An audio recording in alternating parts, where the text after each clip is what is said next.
हाम्रो हजुरबा काठमाडौँबाट आउनुभएको रहेछ बाटोमा मभन्दा अघि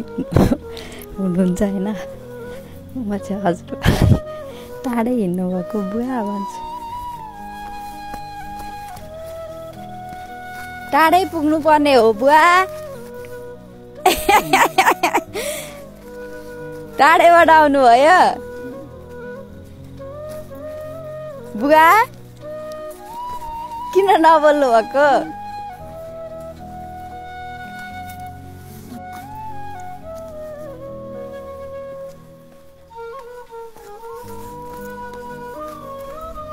हजुरबा टाढैबाट आउनु भएको कहाँबाट आउनु भएको कहाँ त्यही भने चाहिँ हजुरबा चाँडोबाट अनि अहिले टाढै पुग्नु पर्ने रात पर्न लाग्यो त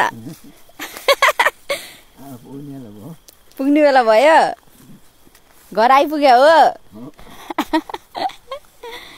यता हेर्नु न त कहाँ हो तपाईँको घर आमा नयाँ चस्मा लाएर हिरो भएर आउनु भयो खुसी छ अनि हरिचन्द्रले यसो जोड्यो आएर त हुन्छ भने कान्छा आएपछि ए खुसी छ फिल्म फेरिदिन्छ लिएर जान्छु भने फेरि ल्या फिल्म मात्रै फ्रेम मात्रै 1000 लियो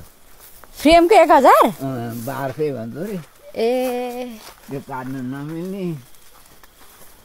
अनि बनाले अनि काठमाडौँको बसाइ कस्तो भयो त के भयो त्यो रमाइलो भयो माइली सानोमा गर्दै भेटिएन ए सानो जाने भनेर थाहा नपाए हामी त्यो दिन जानेमा थियौँ आमै खुसी भएर हजुरको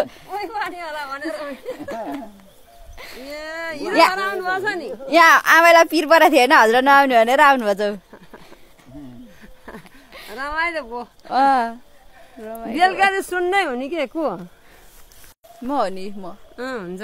केटा रहेछ के अरे थक्कन नभनेर को केटा